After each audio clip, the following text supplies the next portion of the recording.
Essay 60, The Consistency of the New General Relativity.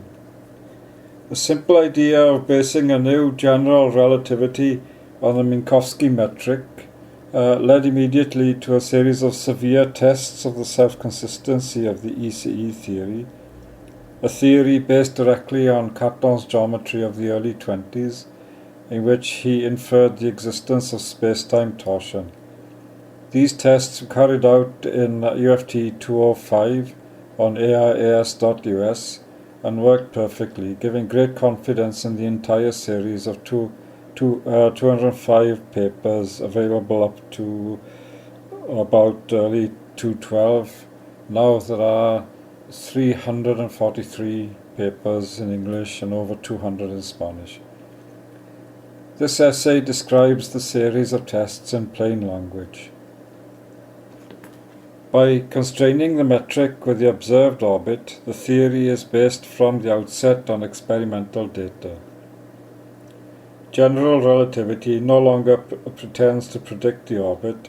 It is now known to all honest scientists that Einstein and his followers failed spectacularly to do that. The new relativity is more modest in the face of nature. It aims to analyze all orbits in terms of Cartan's geometry. This is an elegant mathematical construction and basically simple. It is a general geometry that reduces to Riemann's geometry. The aim of proceeding in this way is to preserve the idea that physics is geometry, to preserve the philosophy of relativity itself. This is done because special relativity is so accurate and so is worth building upon correctly. By now, this idea has evolved into ECE 2, in which relativity is developed using equations of special relativity in a space with finite torsion and curvature. ECE 2 is causing a huge amount of interest. Nearly all the ideas of the old Einsteinian general relativity, EGR, have proven to be badly wrong.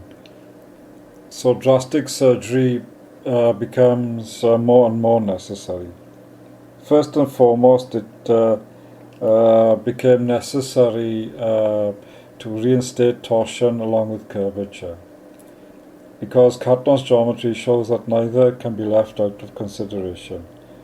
The EGR was developed in an era before torsion was known, so was wrong from the beginning. Cartan pointed this out to Einstein, who seems to have taken some notice but never hit on the right ideas of unification. I seem to have succeeded in doing this in the spring of 2003, at which time I was innocent enough to believe the EGR propaganda.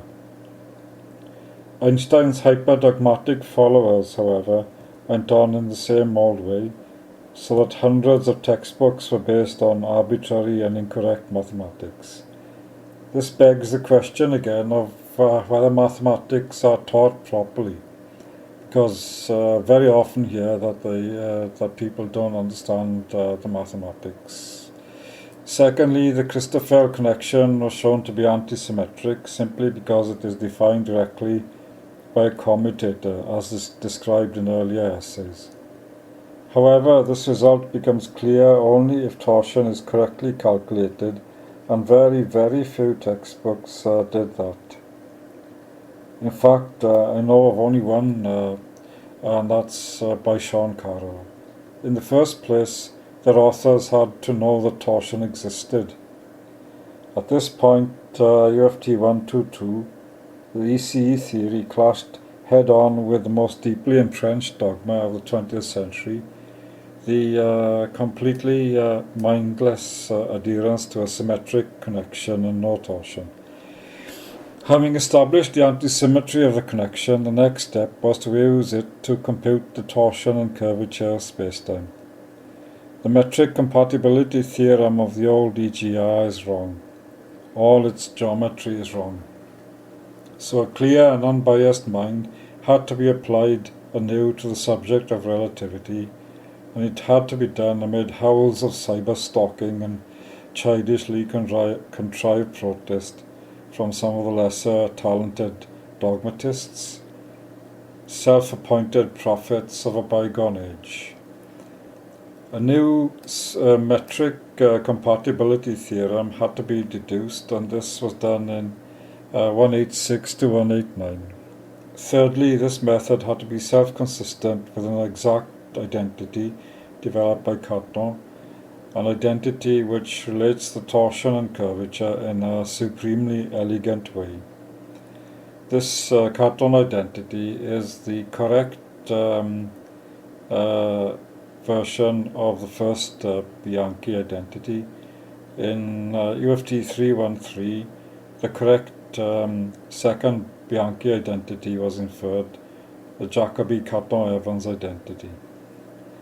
Only by a thorough knowledge of differential forms and of tensors can this beauty be appreciated, but one can try to hint at it using words like this. The Cartan identity gives one half of the field equations of unified physics, so the other half had to be found in an early stage of ECE theory. This was done using the concept of the Hodge dual. I had found another identity. I refer to this as the Evans identity for the sake of just of identifying it and making it distinct from the Cartan identity. More accurately, it should be called Cartan Evans identity, because I inferred another torsion identity in UFT 109, which I called the Evans identity. By now we should all be modest in the face of nature. The torsion and curvature elements of the new relativity had to obey this identity, and also of the original Cartan identity. The deceptively simple idea of constraining the Minkowski metric immediately led to this series of very severe tests. Using hand calculations would have taken months, if not years, all fraught with the danger of human error, using candles burning at both ends deep into the night. But computer algebra from Horst Eckert arrived within a few days of the original idea for UFT 205. These results looked very complicated initially, so the task of testing them with the Cartan Evans identity looked hopeless. At this point, the computer had to yield to human intellect and insight, which showed that the identity gave the chain rule of differentiation and was therefore true in general for any orbit that may be observed in nature. I have not found a more elegant result in my career. UFT 205 therefore encapsulates the great beauty of geometry, and in this sense the ancient peoples were perfectly right. All nature is geometry. Ubi materia, ibi geometria. Special relativity is the free Minkowski metric.